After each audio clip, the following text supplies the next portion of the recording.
Olá pessoal, tudo bem? Estamos iniciando mais um estudo da obra Livro dos Médiuns, de nosso Kardec. Vamos fazer o nosso preparo para poder fazer a prece da obra Tempo para Entendimento, mensagens de Francisco Cipriano e Irmã Germana, pela psicografia de Celi Durão durante os trabalhos no MAP. Religiosidade. Hoje quero lhes falar sobre religiosidade. Religião é sinônimo de amor. A religião está intuída em todos os seres da terra, em todos os povos. São muitos os caminhos. Sigam o caminho que sentirem ser compatível com seus espíritos. Todas as religiões ensinam o amor a um ser supremo. A religião está dentro de cada um. A fé conduz à harmonia interior, ao estado de pacificação de seus espíritos, muitas vezes rebeldes. A religião ensina, ajuda a escolha do caminho. De geração em geração são repassados ensinamentos e essas regras são importantes para a continuidade das mensagens dos grandes mestres enviados aos diferentes povos para se conduzirem condignamente.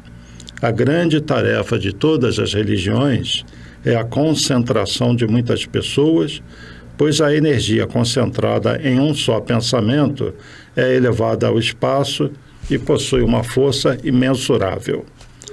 Para muitos, seguir os preceitos de uma religião torna-os seguros, faz com que não se desviem do caminho do bem. A união das pessoas é um estímulo para a fraternidade, e fraternidade significa amor. Muitas pessoas interiorizam sua religiosidade. Não se sentem atraídas por nenhuma igreja, nenhuma seita. Porém, com sua força, são capazes de se autoajudarem e prestarem a caridade, fazendo com que seu exemplo de vida seja um espelho para aqueles com quem convivem. A oportunidade de ser sincero, a oportunidade de praticar o amor, da doação, da troca, está incluída nas regras de todas as seitas. Para nós, o cristianismo é a bússola que nos conduz à perfeição do caráter e ao engrandecimento pessoal, ao encontro com os espíritos superiores. É muito importante que encontrem na religião que escolheram a alegria de viver, a proteção dos mestres. Nunca se esqueçam que religião é amor. Não se atemorizem com a ideia de castigo. Em épocas remotas havia uma necessidade, devido à ignorância dos povos, de recursos para que mantivessem os fiéis obedientes. Essa é a razão da ideia de punições, para que, através do medo, fossem dominados. A lei de causa e efeito, essa existe. Cada um segundo suas obras. A cada um é dado o direito de escolha. O livre-arbítrio faz com que o homem progrida ou regrida. A verdadeira religião ajuda a escolha. A conduta sugerida nas regras ditadas por cada doutrina é um guia para a condução de suas vidas. Na natureza está contida toda uma religiosidade.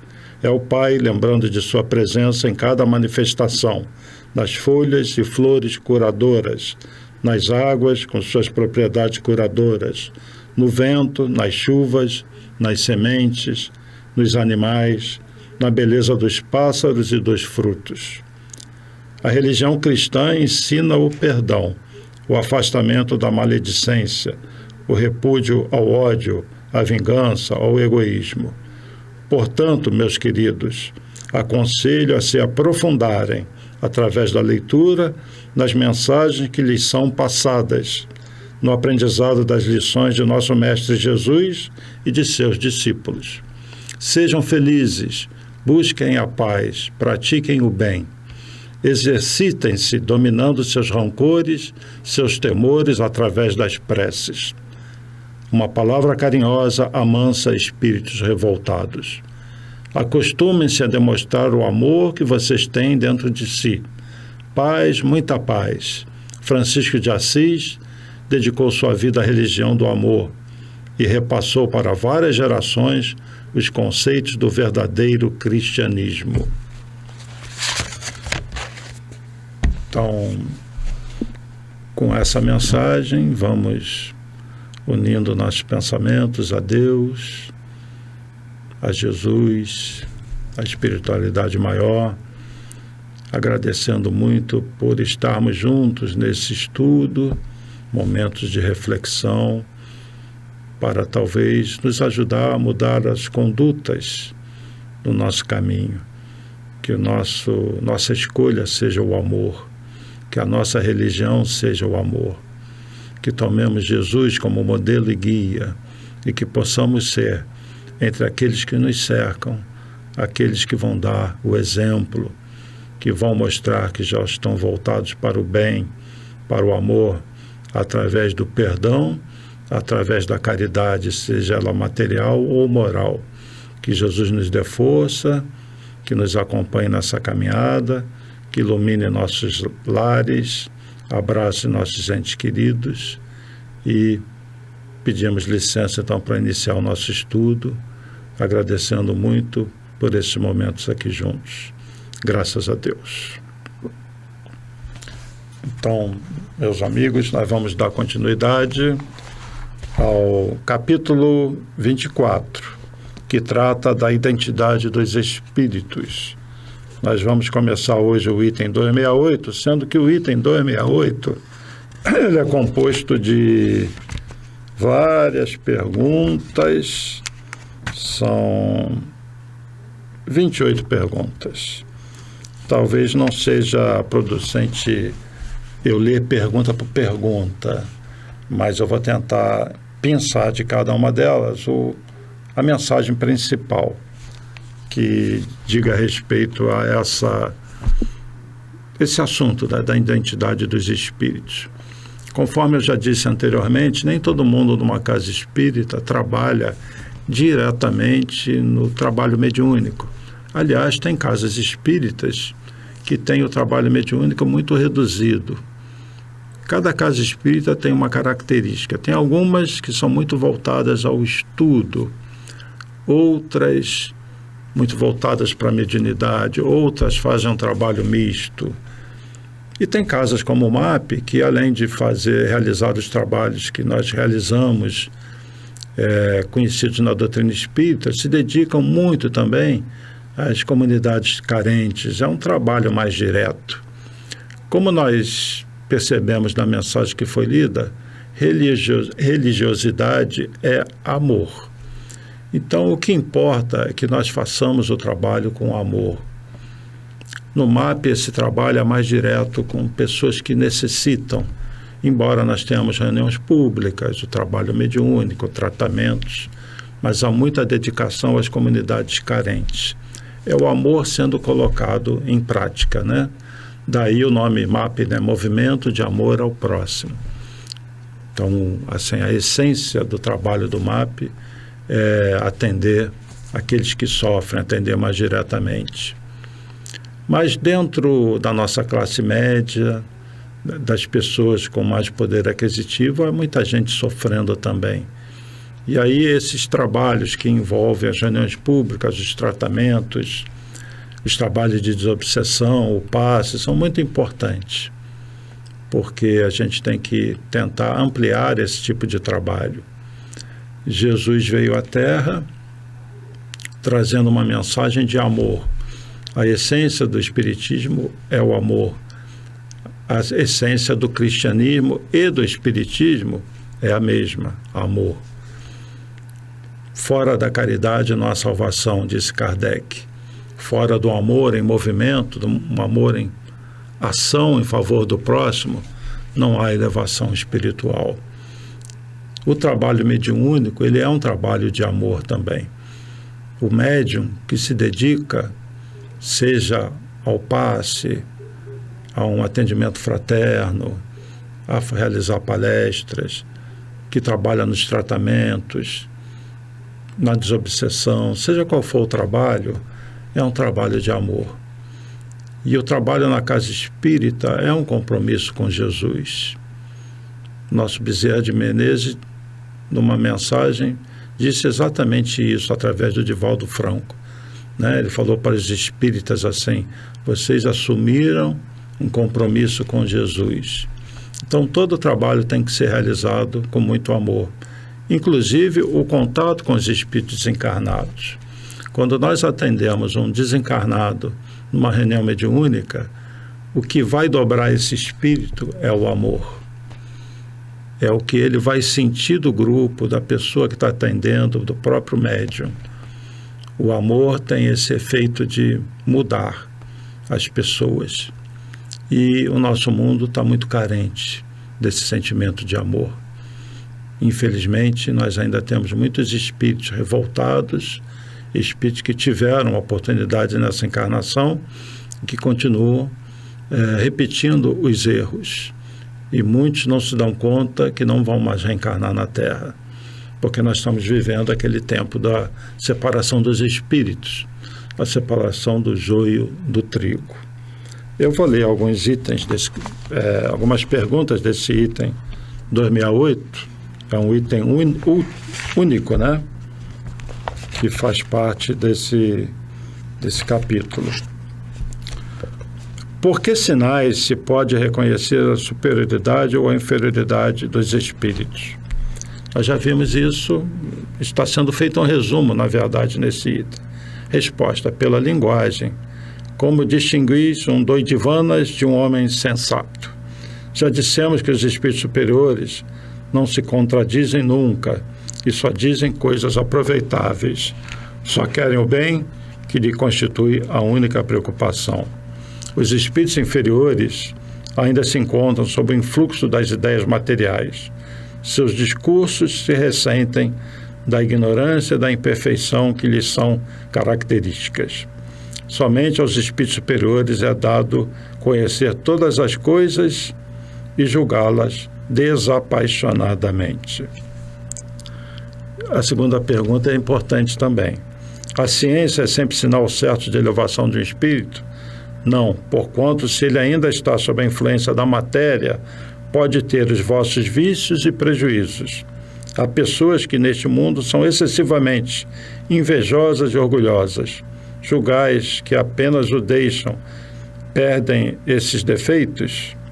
Após a partida daqui, os espíritos, sobretudo os que se alimentam de paixões bem marcadas, permanecem envoltos numa espécie de atmosfera que lhes conserva todas as coisas mais de que se impregnaram, né?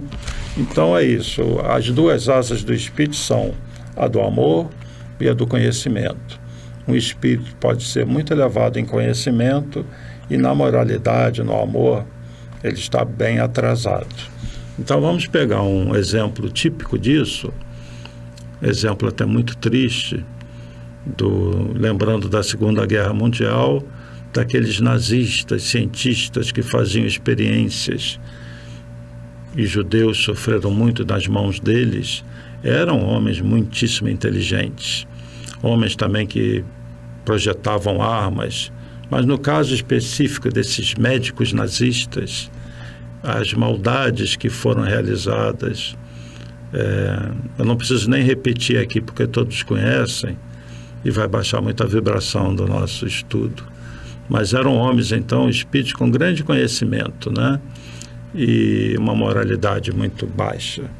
O próprio Hitler, ele tinha suas qualidades no campo do conhecimento, da estratégia, um homem muito vivaz, com uma eloquência no discurso que arrastava multidões, mas moralmente aquele coração frio, gelado, trazia dores, conflitos, e ele externou essas dores, esses conflitos nos assassinatos em massa. Então, conhecimento não necessariamente quer dizer que um espírito é elevado no todo. Ele pode ter avançado no campo do conhecimento, mas a asa do amor, essa asa está quebrada, está encolhida, ela não está batendo para voos mais elevados. Então, nós temos na espiritualidade muitos espíritos com grande conhecimento e baixíssima moralidade. E esse é um dos perigos também em grupos mediúnicos, porque quando atendemos espíritos sofredores, muitas vezes esses espíritos que se reúnem em falanges, em grupos, para praticar o mal têm grande conhecimento, eles têm grande capacidade de persuasão. Então, num atendimento, um doutrinador que não esteja bem preparado, dialogar com um espírito desse que vem revoltado, pode ser muito difícil. A situação fica difícil se a pessoa não estiver bem preparada. Então, é importante que a gente tenha em mente que o espírito precisa se desenvolver nos dois lados, no conhecimento e na moral. O que acontece na nossa humanidade hoje? Nós avançamos na tecnologia, né, e na moralidade. Como é que está o mundo? Quantos conflitos, quantas coisas absurdas a gente vê, agressões, até contra crianças. Quer se imputar a crianças responsabilidades, escolhas de coisas delicadas. Nós temos ainda muitas guerras, muita agressividade, muita sede de poder. Então, a humanidade avançou muito na conquista do conhecimento, mas precisa avançar muito na moralidade e no amor. Nessa questão da identidade dos espíritos, eu queria lembrar aqui o papel do Dr. Bezerra de Menezes no Brasil. Naquele livro Brasil, Coração do Mundo, Pátria do Evangelho, que quem não leu, sugiro que leia, que é um tratado de história do Brasil, a história que não é bem contada na história como nós a conhecemos, mas existem várias informações ali de interferências do mundo espiritual na história do Brasil. Principalmente até o Brasil se tornar república, houve uma participação direta da espiritualidade. Depois não. Os próprios espíritos falam, daqui em diante fica por conta do livre-arbítrio do homem. E por que houve essa interferência até a república? Porque o Brasil foi escolhido para ser o país onde iria encarnar muitos espíritos comprometidos com o mal, ao mesmo tempo espíritos já com uma certa religiosidade e um entendimento de Deus, uma aceitação de Deus.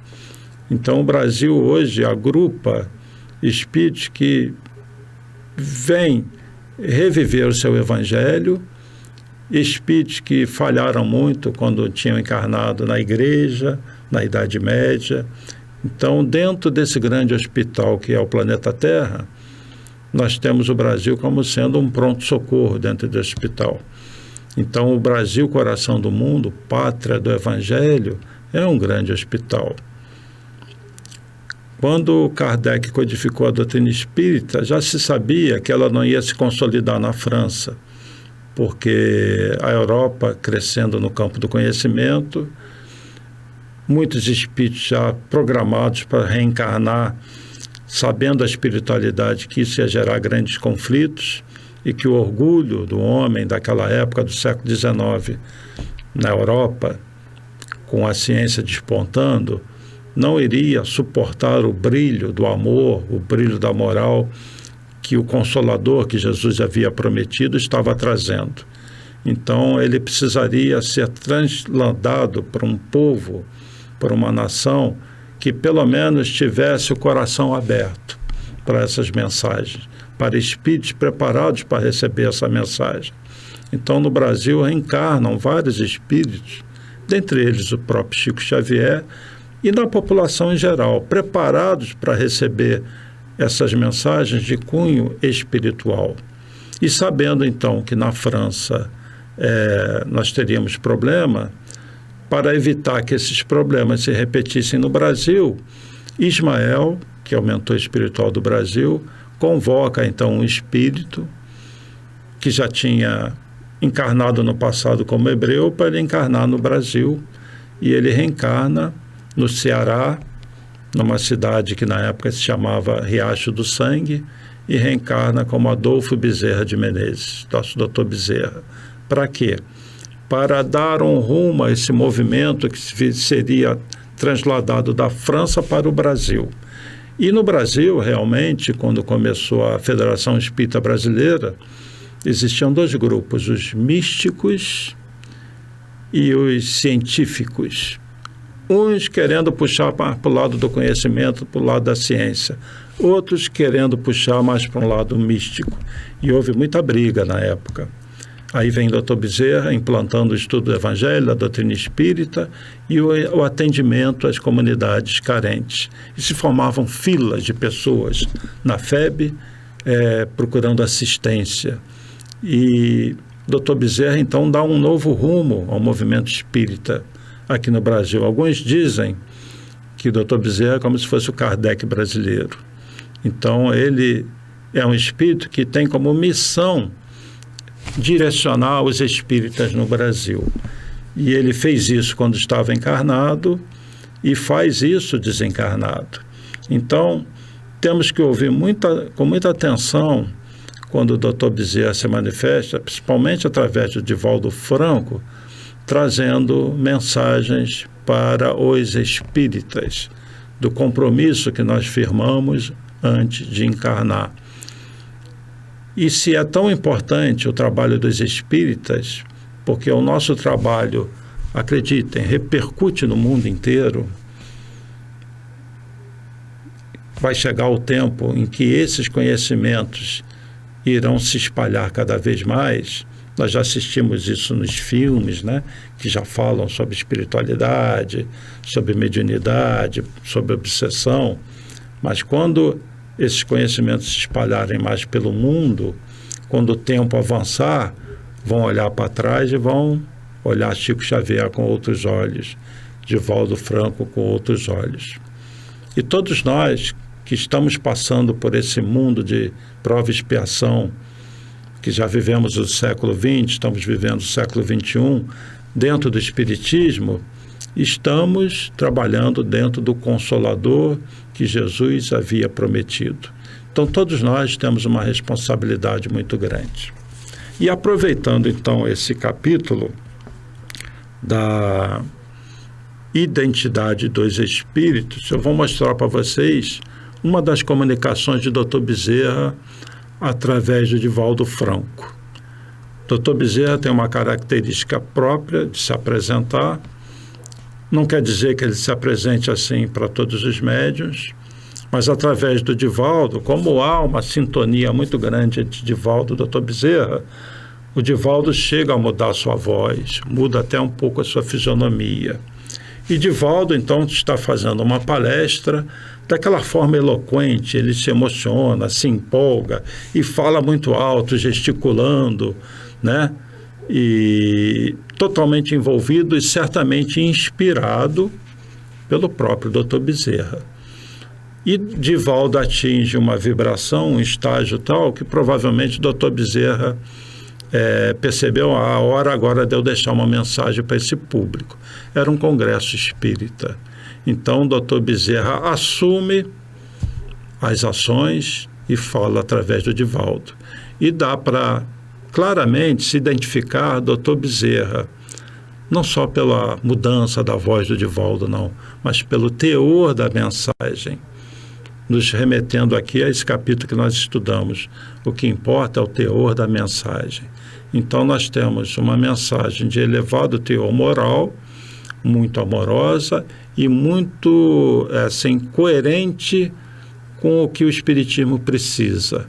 Então, o Dr. Bezerra exorta os espíritas a vencerem suas dores, vencerem suas dificuldades e cumprirem a sua programação reencarnatória, porque, afinal de contas, todos nós, espíritas, fazemos parte dessa equipe do Consolador.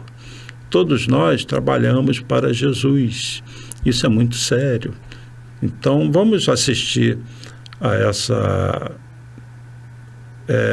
psicofonia, que é quando o espírito se manifesta através do médium, falando do nosso Dr. Bezerra, deixando a mensagem aos espíritas. E percebam bem que Divaldo fica até um pouco exaltado, tão envolvido que ele está com a mensagem, e o momento que entra o Dr. Bezerra, como ele muda. Então, essas nuances, essas características é bom que vocês percebam. Então, eu deixo com vocês um vídeo do nosso Divaldo Franco de 7 minutos e voltamos já já. Você é o meu sol. Não me deixe. Continue aquecendo-me. Eu sou uma rosa aberta e não posso despetalar. Você é o meu sol. Eu olhei para o casal, saímos discretamente, e quando pegamos o carro, eu olhei a mansão iluminada e a voz de Mark chegava até mim.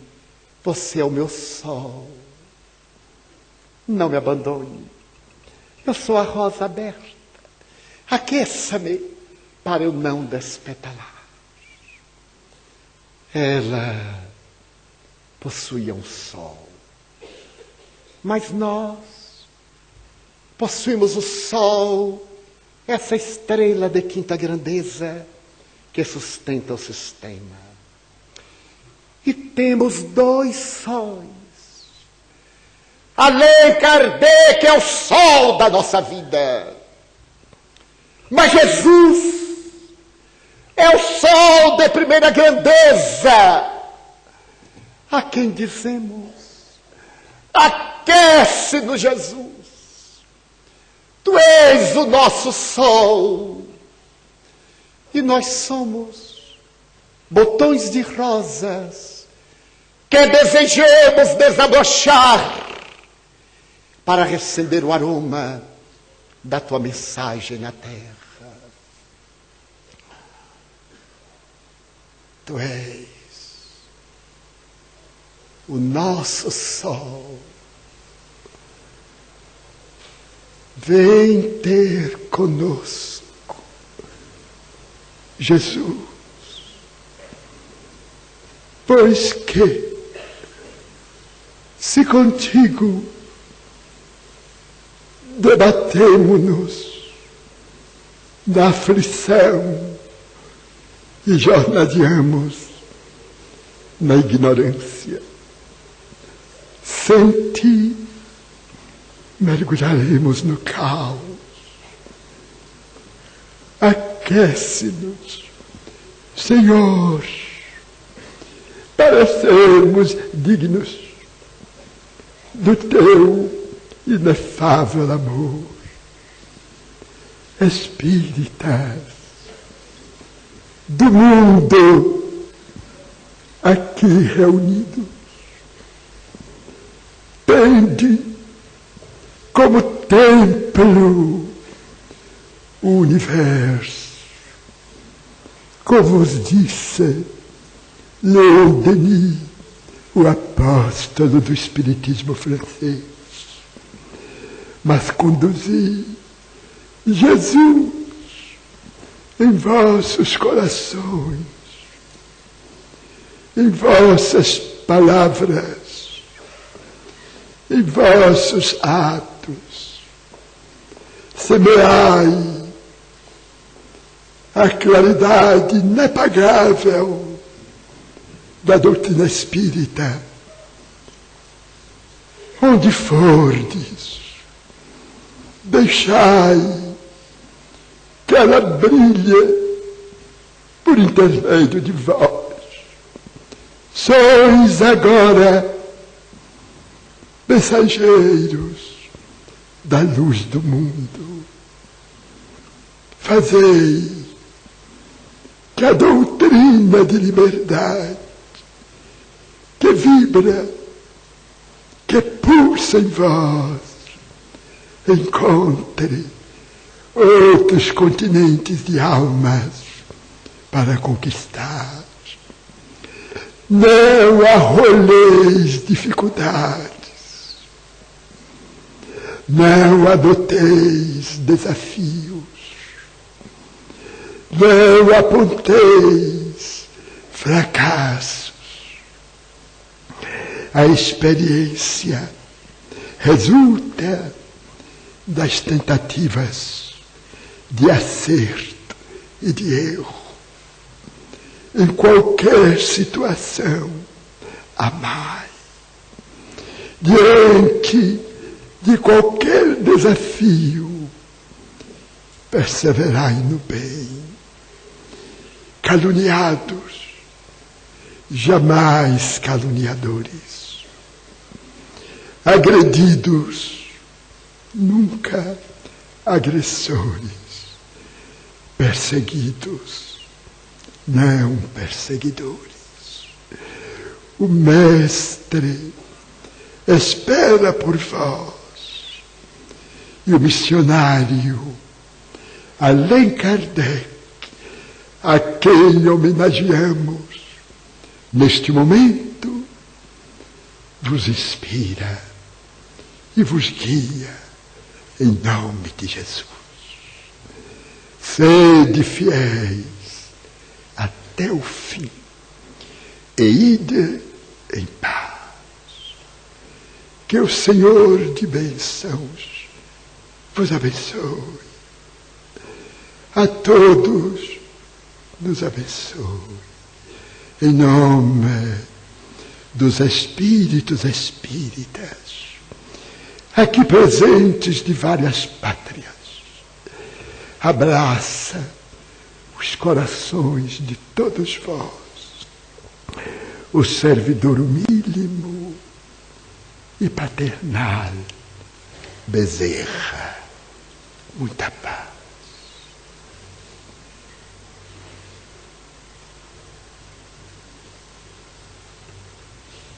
Então, assistiram o nosso Bezerra falando através do Divaldo. Então vocês perceberam que o Divaldo está com aquela linguagem eloquente, falando muito alto até, né? Ele se deixa envolver por aquela emoção e aí entra o Dr. Bezerra.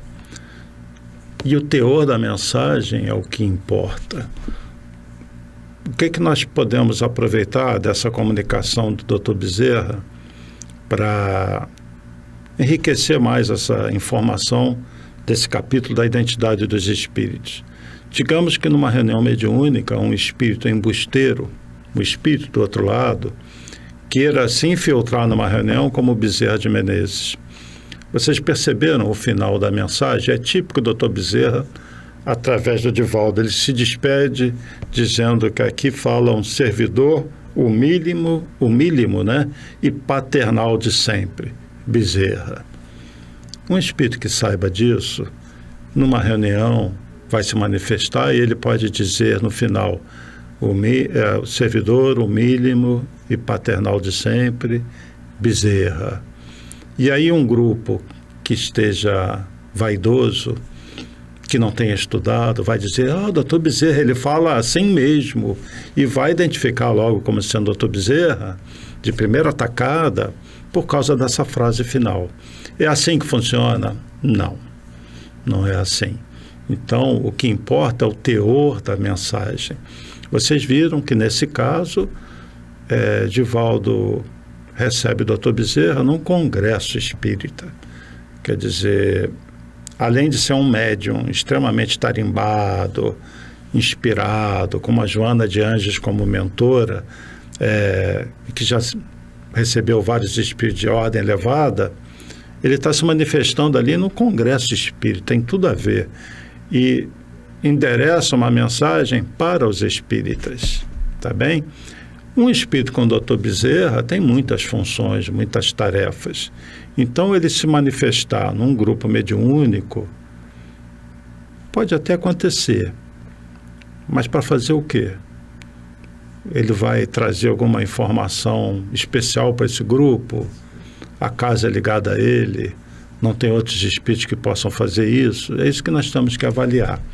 E conforme nós já dissemos antes, um Dr. Bezerra tem um grupo trabalhando com ele, uma falange, milhares de espíritos trabalhando com o Dr. Bezerra, e que podem levar, sim, uma mensagem para esse grupo, se identificando como Bezerra, né? Não ele diretamente, mas levando o pensamento dele. É uma mensagem de Bezerra, mas pode acontecer de um embusteiro. Então, cabe ao grupo, às pessoas envolvidas no trabalho, sempre fazer essa triagem, essa avaliação.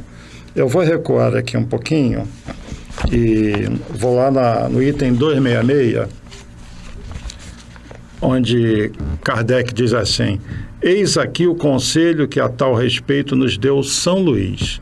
São Luís trabalhou diretamente com Kardec, tem toda uma afinidade com ele, teve uma participação direta na codificação.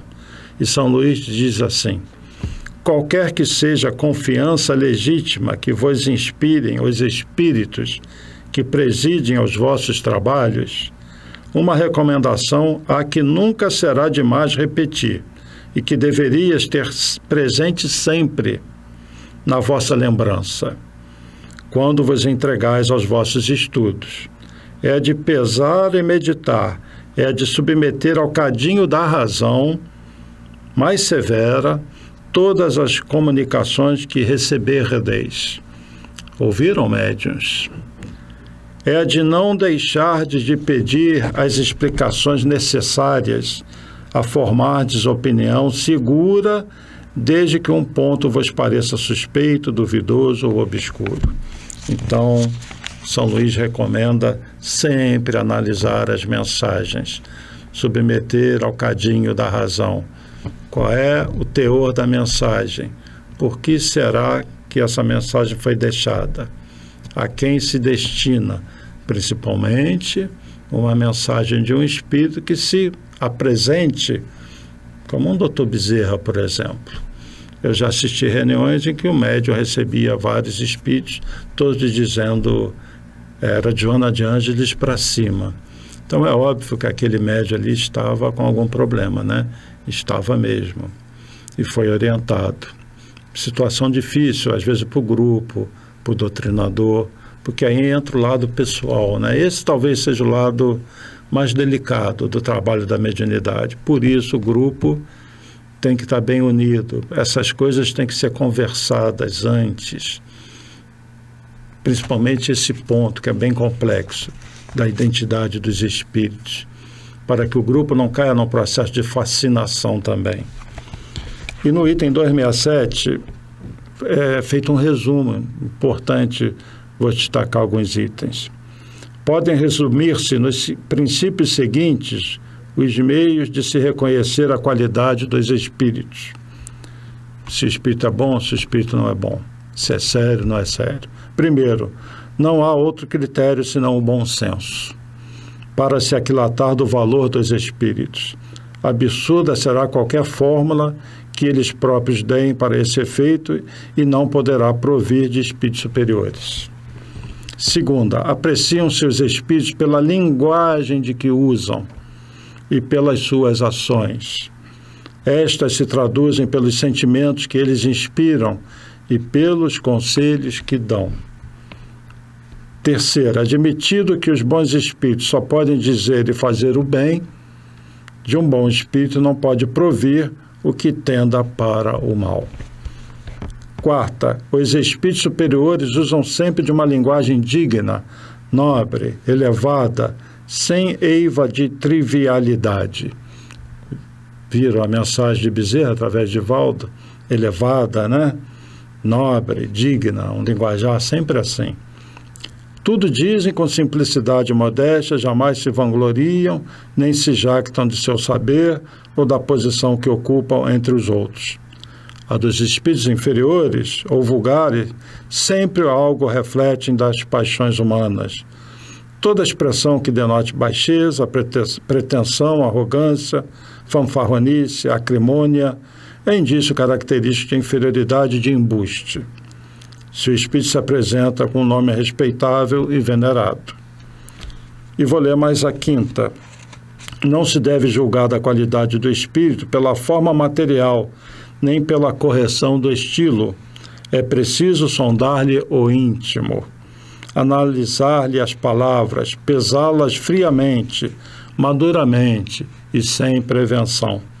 Qualquer ofensa à lógica, à razão e à ponderação não pode deixar dúvida sobre a sua procedência, seja qual for o nome com que se ostente o espírito. E seguem outras tantas recomendações dos espíritos superiores através de Kardec. Aqui tem muito do dedinho, vamos dizer assim, de São Luís, na orientação de Kardec, com relação às mensagens em geral e inclusive de espíritos que se dizem superiores, tá? Então é sempre muito delicado esse trabalho, e essas recomendações foram seguidas pelo próprio Kardec, que estava ali, vamos dizer assim, assessorado por uma pleiade de espíritos trabalhadores do Cristo. Dá para vocês imaginarem um trabalho desse tipo? Kardec ficou por cerca de uma década se dedicando dia e noite a esse trabalho, cercado por São Luís, Santo Agostinho e toda a equipe do Cristo, né? Então foi um momento em que Jesus se manifesta através desses espíritos que traduzem o pensamento de Jesus e nos deixam essa obra maravilhosa, que é o Livro dos Médiuns, um compêndio de mediunidade, que deve ser estudado, incentivado o estudo em toda a casa espírita.